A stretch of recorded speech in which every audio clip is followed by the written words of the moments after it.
On today's show, we take a look at Jae'Sean Tate's Rockets season in review. What were the expectations for the forward coming into this past NBA campaign? How did he fulfill those expectations? What areas did we see him improve as the season went along? What areas are cause for concern as we try to navigate his role for this Rockets team moving forward? All of that and more coming up right here at Locked On Rockets.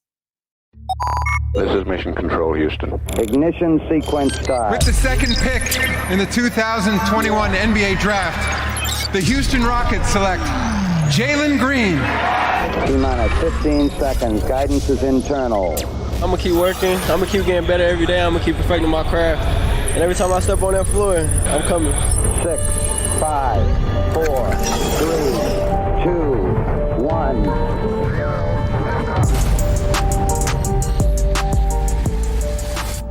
What's up, and welcome to another edition of Locked On Rockets, your daily podcast home for everything Houston Rockets basketball. As always, I'm your host, Jackson Gatlin, native Houstonian, also host of Locked On NBA Mondays, host of the State of the Rockets podcast, as well as the founder of ClutchCityControlRoom.com. Be sure to follow along on Twitter at JT Gatlin, and the show, of course, at Locked On Rockets.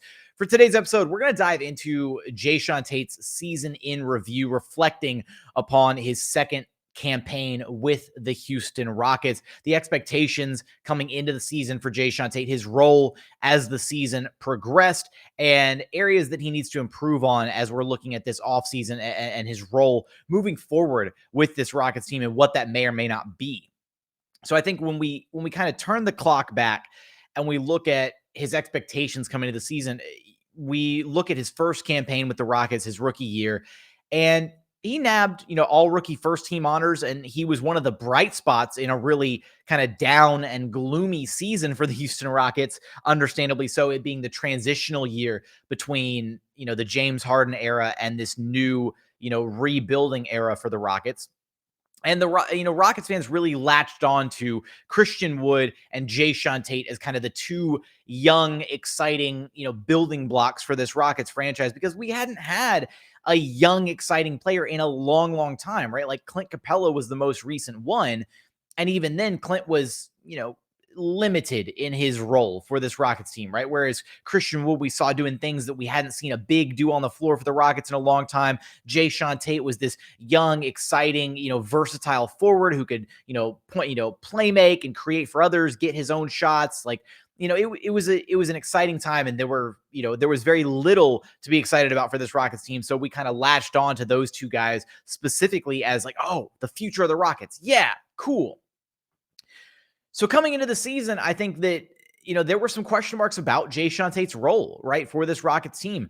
There wasn't really a de facto fifth starter in anybody's mind. Like, I remember going all the way back to the beginning of the season, trying to figure out who was going to be the fifth starter for this Rockets team. Was it going to be Jae'Sean Tate? Was it going to be Eric Gordon? Was it going to be somebody even further down the bench? Was it going to be KJ Martin, right? Like, David Nwaba, maybe. There were a lot of questions about who was going to get the starting nod for this Rockets team, because the de facto starters were going to be Kevin Porter Jr., Jalen Green, Christian Wood, and Daniel Theis, based on all the information we got out of training camp, based on the direction that the coaching staff thought that they were going to go. And ultimately, they decided to start Jae'Sean Tate and bring Eric Gordon off the Rockets bench. And that's what led to the double big lineup, or the two non-shooter lineup, which is, I think, realistically where the problems actually did lie, was the two non-shooter lineup. And unfortunately, Jae'Sean Tate was a part of those problems, right? And I think that, unfortunately, Rockets fans piled a lot of their frustrations on Daniel Theis for the negative start to the Rockets season, the 15-game losing streak. He was kind of the scapegoat for all of that, because he was the veteran that was brought in. He wasn't, he's not a part of the Rockets' long-term future. He was supposed to be brought in to help stabilize the team, and instead it caused a lot of issues. And that's because you had two guys out there in Jae'Sean Tate and Daniel Theis who were shooting about 30% or sub 30% from the three-point line. And that caused all the spacing issues. That caused all the issues with the Rockets' offense. Even when KPJ and Jalen Green were able to drive and kick and get it out to a shooter, it was going out to two guys who were shooting less than 30% from the three-point line. It did not bode well for the Rockets offense. Everybody struggled. Christian Wood struggled. Tate, Theis, Green, KPJ, everybody struggled. It was a bad start to the season. So I think coming in, the role for Jae'Sean Tate was supposed to be exactly what it was last season, right? He was supposed to be versatile wing defender, take the hardest defensive challenge every single night, be a bit of a creator offensively, wreak havoc, in transition, be a versatile piece for this Rockets team. But as we navigated through that 15-game losing streak, the Rockets realized, oh, he can't fulfill that role, at least not next to Daniel Tice, because it's causing issues with the rest of the Rockets offense, right? And so there were probably some hard conversations had behind the scenes as to which of these pieces, Jae'Sean Tate or Daniel Tice, do we 86 from the starting lineup, right? Who do we move out of the starting lineup? Who do we move to the bench? And it made sense to move Daniel Tice to the bench, right? He wasn't a piece of the future. He was the veteran and all of this. It was probably a hard conversation to have with Daniel Tice, but he was a professional about it. And that's what moved Jae'Sean Tate from the 3 spot into, unfortunately, an undersized 4 next to Christian Wood.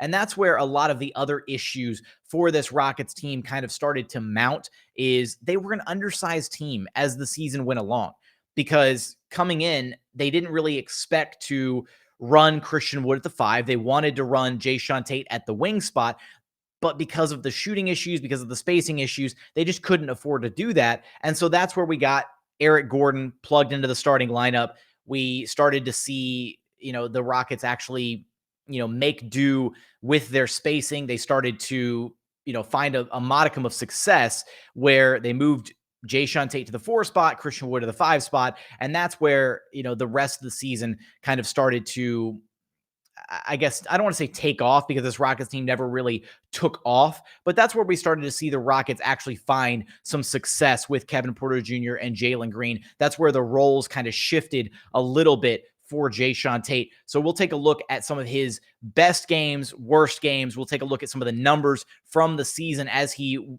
adopted that new role of the Rockets kind of small ball 4, what his role needs to look like or should look like for this Rockets team moving forward. We're going to get there after a quick message from our friends over at Built Bar, because when it comes to protein bars, you've got to check out Built Bar. They're the #1 protein bar on the market. They've got so many incredible flavors to choose from. You got raspberry, strawberry, salted caramel, mint chocolate. You got peanut butter. You got, again, the list goes on and on and on. Cookies and cream, my personal favorite, coconut brownie chunk. Can't go wrong with a single bar on their menu. Every single bar is low cal, low sugar, high protein, high fiber. Amazing if you're on a keto diet. Amazing if you're trying to cut back a little bit, lose a little bit of weight. You can check them out. Just go to built.com. Use promo code LOCK15 to get 15% off your very next order of the best tasting protein bars on the market. Again, that's promo code LOCK15 for 15% off at built.com. And continuing on here at Locked On Rockets, your daily podcast home for everything Houston Rockets basketball, as we navigate Jae'Sean Tate's season in review. Now, I think it's worth noting that the biggest question for Jae'Sean Tate, regarding this season, regarding moving into next season, is, did he do enough this season to cement his role as a starter moving forward? And I don't think we can comfortably say yes is the real, unfortunate circumstance for Jae'Sean Tate. Now, that's not, a knock on his play. It's not a knock on what he brings to the team. But when you look at the rest of the Rockets starters and kind of their roles moving forward, I think there's some serious question marks about, whether Jae'Sean Tate fits better in the starting lineup or whether he fits better coming off the bench for this Rockets team moving forward. We're going to take a look at that in the third segment, but let's go through kind of his game log from this previous season. And, you look at the numbers between his rookie campaign and his sophomore campaign, and they're not that drastically different. Like, his field goal percentage is roughly the exact same. His field goal attempts basically the same. 3-point percentage basically the same. So, he shot 0.308. His rookie campaign shot 0.312. His sophomore campaign field goal percentage 0.506. His rookie campaign 0.498. His sophomore campaign. The numbers are almost identical across the board. His free throw shooting was down a little bit further by about 3 percentage points. He shot about 60% his rookie year, shot 57% his sophomore year. Just going down the line, or I apologize, that was his 2-point percentage. His free throw percentage actually up a point. Just the numbers are almost identical across the board. But when you look at the season as a whole and just I think Jae'Sean Tate's mentality and approach to the games on a nightly basis, it felt like his mentality was different to me, at least. And, maybe to many others, because I felt like this was recurring dialogue as the season went along. But one of the things that really stood out about Jae'Sean Tate in his rookie year was his ability to create for others and really kind of embody that point forward role. It felt like that's where he made his bread and butter. He was getting others involved in the offense, driving and kicking, creating, all of that. It really felt like he was at times, the start of the Rockets offense in his rookie campaign, right? Where he'd get the ball on the perimeter, drive it in, kick it out to the next man, get the offense rolling, right? Whereas this year, it felt like every time, or a majority of the time, that Jae'Sean Tate touched the ball and drove it in, he wasn't going to pass it out. It was going to be a drive. It was going to be a finish. It was going to be 17 different spins in the post to try and create, a look inside. And again, I don't want to, harp on him too much for that, because I don't know if necessarily that was a Jae'Sean Tate thing or if that was a coaching staff thing where they were the ones who begged, they were the ones who just drive it in. If you feel like you have a mismatch, take advantage of it, whatever. And the thing is he did a good job of taking advantage of it a lot, right? Like we see oftentimes Jae'Sean drives it in, gets it into the teeth of the defense, and is able to finish in the land of the trees, over guys who are, much bigger than him, right? He's, 6'4", and he's finishing over guys who are 6'8", 6'10", 7 feet tall in the paint, because he's that skilled of a finisher in and around the rim. He's got the spins, he's got the fakes, he's got, the physicality to finish through contact, all of that. So it's not like the driving and not passing was, I don't want to say that it wasn't a detriment, because it does feel like at times he was tunnel visioned. And I think that was the main drawback to me for Jae'Sean Tate's game this past season, is it felt like he tunnel visioned a lot this past season, where he was going to touch the basketball and drive it in. And that was that. On the flip side, it is nice to be able to have a guy who can create his own looks, right? To be able to drive it in and actually be able to get his own buckets, inside the paint, collapse the defense, that kind of thing. But when you're not taking advantage of collapsing the defense and all you're doing is forcing shots up in the paint, sometimes they're going, sometimes they're not, sometimes you're drawing free throws, sometimes you're not. It would be nice to see him utilize that aspect of his game to create for others a bit more than he did as the season went along, because I think that was a big part of what made him so special as a rookie. And he kind of got away from that in his sophomore campaign. When we look at the games that he had, throughout this past season, the one that probably stands out as his best game of the season has to be the one on the road against the OKC Thunder, in which he had to step up with no Kevin Porter Jr., no Christian Wood, both of whom leaving the game early in this one. This was in the midst of Jalen Green during, his departure from the Rockets lineup. And we saw Jae'Sean Tate absolutely take over this game. He wound up going for 32 points, shot 11 of 15 from the floor. He had 10 rebounds. He had 7 assists. He had 2 steals. He had 5 blocks. If memory serves, this was like the first player since Hakeem Olajuwon to post a lineup or a stat, why am I struggling with these words? To post a stat line. There we go. Not a stat lineup. I don't know why I suddenly had a gigantic brain fart in the middle of the show. That was awesome. To post a stat line with these numbers. First player since Hakeem Olajuwon to do it. I thought that was, hilarious that you got Jae'Sean Tate out there racking up numbers against the Thunder and leading the Rockets to a win on the road against OKC, 114-110.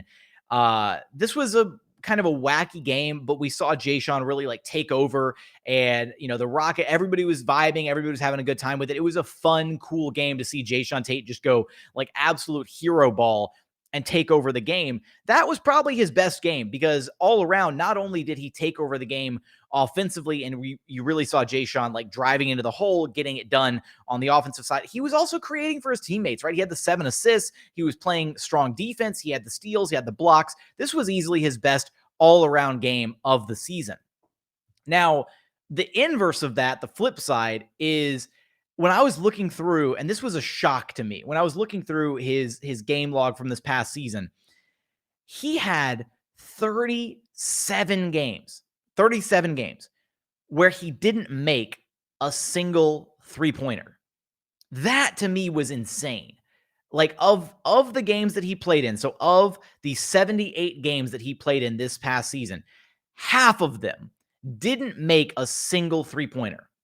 That really stood out as kind of a red flag, unfortunately, for Jae'Sean Tate for his play with this Rockets team, because when you consider where the NBA is trending, how the NBA looks these days, having a guy that is that much of a shooting detriment to your lineup does not bode well moving forward, unfortunately, right?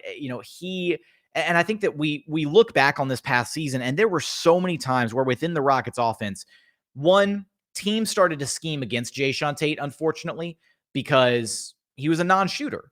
Like teams just started parking their big man on Jae'Sean Tate. They started parking their fives on Jae'Sean Tate and guarding Christian Wood with a wing, because it made more sense to do that, because Jae'Sean Tate was the mismatch that you took advantage of, where you were totally okay with him shooting the basketball. I think back to some of the matchups later in the season against the Utah Jazz with Rudy Gobert, or against the LA Clippers with Ivica Zubac, and those guys would just stand 15 feet away from Jae'Sean Tate, let him take all the three-pointers that they, in the world, and they were okay with that. That was a win for the defense, or for the opposing defense, if Jae'Sean Tate was taking a three. And the most frustrating part is what we would start to see Jae'Sean Tate run like dribble handoff sets where he didn't even look to shoot the basketball. Like the big was nowhere near him.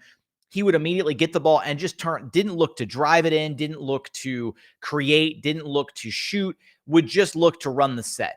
And having that level of I guess we call it gravity when somebody has shooting gravity. So having that level of anti-gravity was not great for Jae'Sean Tate. And it was not great for the Rockets lineup as the season went along, because it just clogs things up. Like having somebody out there that is basically, making you play in a way like 4-on-5 offensively at times, it's really rough, and so I do heavily question his role moving forward, at least within the starting lineup, because when you have a guy that you can target in the starting lineup and say, yep, he's the non-shooter, we're just not going to defend him, and if he shoots the basketball, it's a win for us. It's like I got kind of some PTSD flashbacks to when Russell Westbrook was in the Rockets starting lineup, right? Where defenses were totally okay with him taking outside shots because the percentage just wasn't there.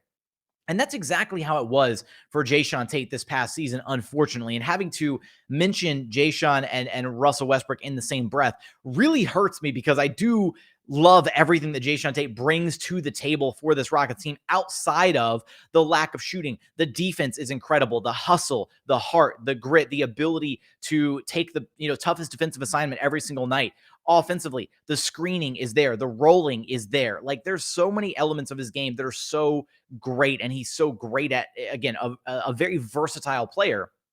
But the biggest red flag of his game cannot be overlooked and cannot be overstated, how much that impacts both him and his teammates moving forward. So I do want to get into kind of a final point about the roster construction of this Rockets team, Jae'Sean Tate's role moving forward with this Rockets team, and a silver lining that we need to actually appreciate and take a look at with Jae'Sean Tate, regarding his shooting moving forward. We're going to get there after a quick message from our friends over at BetOnline, because BetOnline is your number one source for all of your sports betting stats and info. They've got you covered with all the latest sports developments, league reviews, and news, including this year's NBA playoffs, Major League Baseball, and this weekend's run to the Kentucky Derby.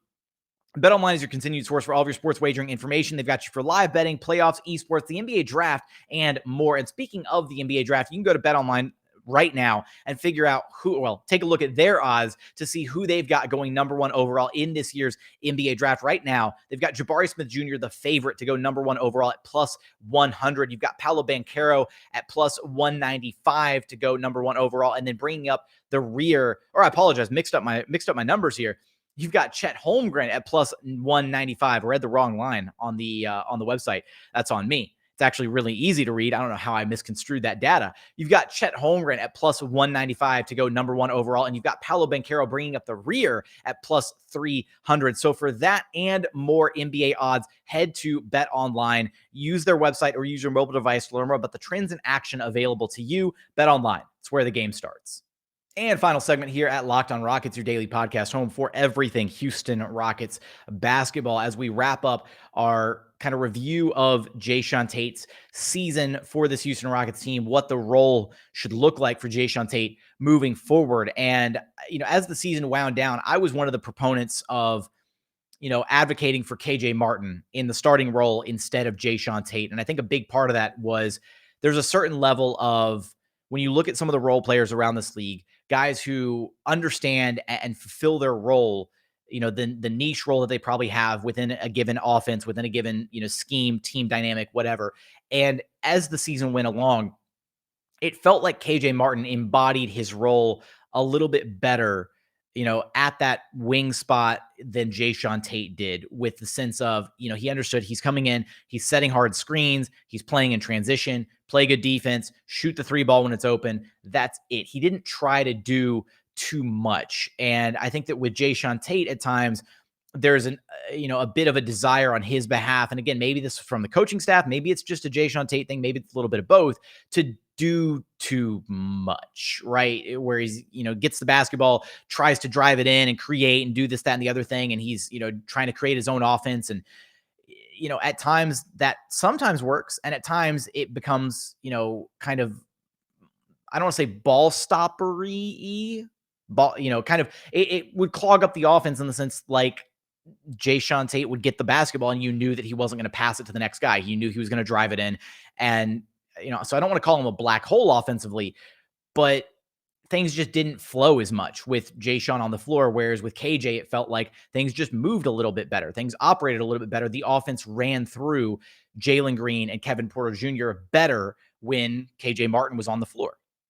So I do think that with Jae'Sean Tate, I've been really hard on him, unfortunately. And it, it feels bad to be that hard on a guy that I had really high hopes for coming into this season and still have high hopes for as part of, what the Rockets are trying to build and accomplish here. I just don't know if necessarily the starting role is the right spot for him and for his skill set moving forward. I do think that they leaned on him heavily this season, especially at the start of the season, as an additional playmaker in the starting lineup, having another guy who you could kind of put the ball in his hands and have him, break down the defense, get into the paint, create, kick it out to the next guy. But that skill set became less and less desired as the season went along and as Jalen Green and Kevin Porter Jr. became more comfortable with their ball handling, with, being the point of attack for this Rockets offense. And so then they needed guys around them who could just be better ancillary pieces to what they were trying to achieve as, options 1 and 2 within the Rockets offense, which is why it looked like KJ Martin was a better accent piece to what they were trying to accomplish. But with Jae'Sean Tate, I think it is worth noting that even though his 3-point percentage, which was my biggest goal for him coming into the season, was he had to get the 3-point percentage up to a respectable number, right? 34, 35%. Just get it up somewhere where defenses can't flat out ignore you on the 3-point line. And unfortunately, he didn't do that, right? He averaged 31% for the year. That said, he did average a remarkable 38% post All-Star break. Now, again, it's only on 2.5 attempts per game. So that's not great numbers, unfortunately.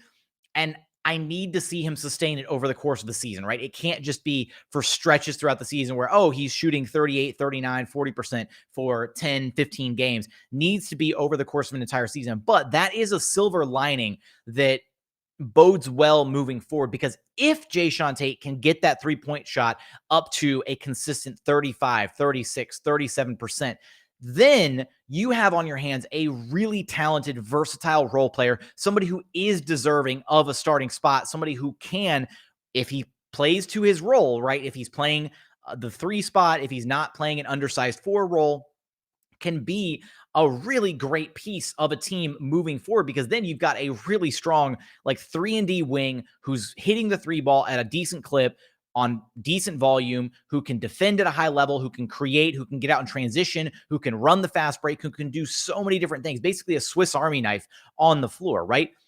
Unfortunately, we need to see it play out over the course of an entire season. And because he's had 2 seasons now to try and get that 3 ball to a place where it's consistent the entire way of the season, I think pre-All-Star break, he shot like 28% from 3, which is why it leveled out around, 31-ish% because the majority of the season, 60 some odd games, he was shooting 28%, which is still not great. Like that's atrocious numbers, unfortunately.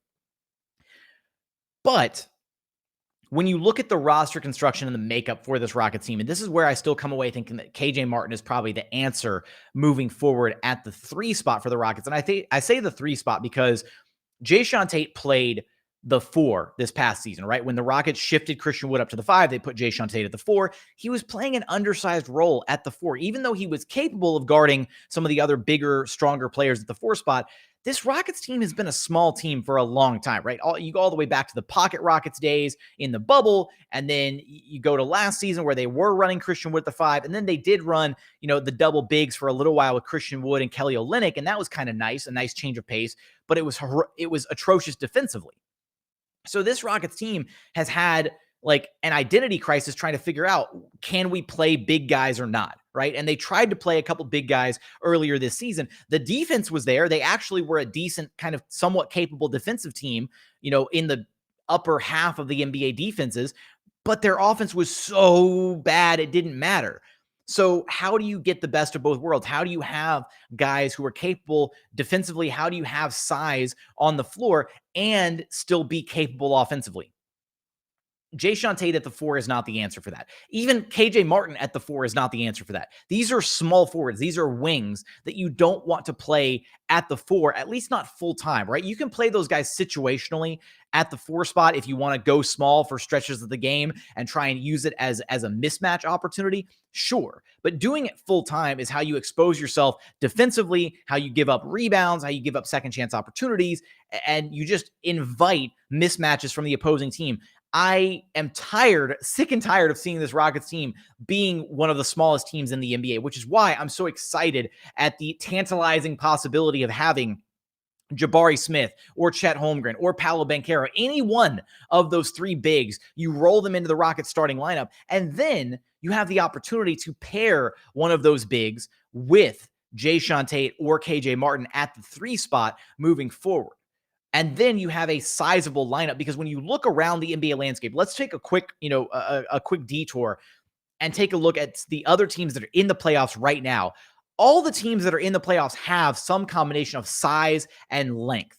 Like that's the key when you're building an NBA roster. And I think the teams to really take a look at that do it really, really well, the Milwaukee Bucks and the Boston Celtics. The Celtics especially have done a remarkable job of accumulating a bunch of players that have size and length, and they have switchability. They are the number 1 defense in the NBA for a reason, because they've amassed a bunch of players who are athletic, who have length and have size. And that's why they are a terror defensively. Jae'Sean Tate is a phenomenal defender. I'm not going to take that away from him. But when you play him at the 4 spot, you're running him out there against he's an undersized player against other bigger, stronger dudes, usually longer, more athletic, at the 4 and 5 spots. And that causes inherent mismatches, especially when you have a 5 next to him in Christian Wood, who is not a defensive anchor by any stretch of the imagination. So I don't want to see the Rockets run Jae'Sean Tate at the 4 spot anymore, unless it's situationally when they're playing small ball. I also don't want to see them run KJ Martin at that 4 spot. I want to see one of those guys starting at the 3 spot for the Rockets next year, because then the Rockets do have the makings, the foundation for having a really exciting, versatile, defensive versatile lineup in Kevin Porter Jr. and Jalen Green, who have, about 6'5", 6'6" at the guard spots. Then you could run KJ Martin or Jae'Sean Tate at the 3 spot. You run one of the top draft picks if you get one of the bigs at the 4 spot, and then you're running either Christian Wood or Alperen Sengun at the 5 spot. That is length and size at every single position, maybe minus Alp because he's a bit undersized at the 5 spot if they're running him at the 5 spot. But he also does his work early, understands how to utilize his body, doesn't really get taken advantage of down low for, be it, from a lack of size, right? He's still a big body. He still knows how to use his weight against some of the other bigger bigs in the NBA. But I go down that rabbit hole to say, from a roster construction standpoint, Jae'Sean Tate at the 4 spot is not a long-term solution. Even KJ Martin at the 4 spot is not a long-term solution. So when you look at trying to build this Rockets team and trying to build a perennial championship contender, you want guys that have size, that have length, that have long wingspans, that can be versatile and guard multiple positions. And even though Jae'Sean Tate does fit that bill, he is a bit undersized. And that is unfortunately one of the fallbacks to drawbacks to his game and him as a player, is he's always going to be a bit undersized. Even when you put him on the wing at 6'4", he is giving up a lot of size on the wing to some of the other 6'6", 6'7", 6'8" players that you see out there. But he makes up for it with his defensive tenacity, with the effort, with what he brings to the table. And so I do think his role moving forward for this Rockets team, I think he still has a role. I think that his skill set would be best utilized coming off the Rockets bench for 20 to 25 minutes a night, kind of that injection of life when, you need some juice off the Rockets bench. He can come in, be a terror in transition, create, get his own buckets, create for some teammates off the bench. I think that moving forward, he hasn't shown enough to be the continued starter. I'd like to be proven wrong, though, right? If he can come back, have a strong training camp, and get that three-point shot up to 35, 36, 37%, and if he can kind of stay in his lane a bit more alongside Kevin Porter Jr. and Jalen Green, I'd love to be proven wrong. I would be shocked if Jae'Sean Tate is the starter next season, because I think there's a lot of different variables at play. And depending on who the Rockets bring in with their top draft pick, depending on what happens with Christian Wood, all of that, there's still a lot of different things that we have to resolve and figure out. But where I currently stand with this roster as it's presently constructed, I would give the starting nod to KJ Martin over Jae'Sean Tate at this current point. With that, that's probably a good stopping point for Jae'Sean Tate's kind of season in review. I do still think, again, he has a role with this Rockets team moving forward. That was the message to start the show. That is the message to end the show. I just don't think that role is necessarily in the Rockets starting lineup moving forward. That said, that's going to do it for today's episode. If you haven't done so yet, please consider subscribing wherever you listen to your podcast, Apple, Spotify, Google, the Odyssey app, free and available on all platforms. Also, check us out on YouTube. Go to YouTube, like, comment, subscribe. How do you feel about Jae'Sean Tate's role moving forward with this Rockets team? Do you think he has a role at all? Do you think he should still be the starter? Do you think he's better served coming off the bench? Let me know in the comments. I do read each and every one of those. Also, tuck this away at the very, very end of the episode, but didn't get a chance to do it this week because I was sick. We're going to bring back the Fan Talk Friday. It should have been today's episode, but I was, behind the 8 ball this week. We're going to have Fan Talk Friday next week for, next Friday's episode. So if you have an idea, a topic, whatever, DM me on Twitter, DM me on Instagram. It's hard for me to do it via the YouTube comments. So you're going to have to DM me on one of those two platforms, social media wise. Let me know what your topic is that you'd like to talk about.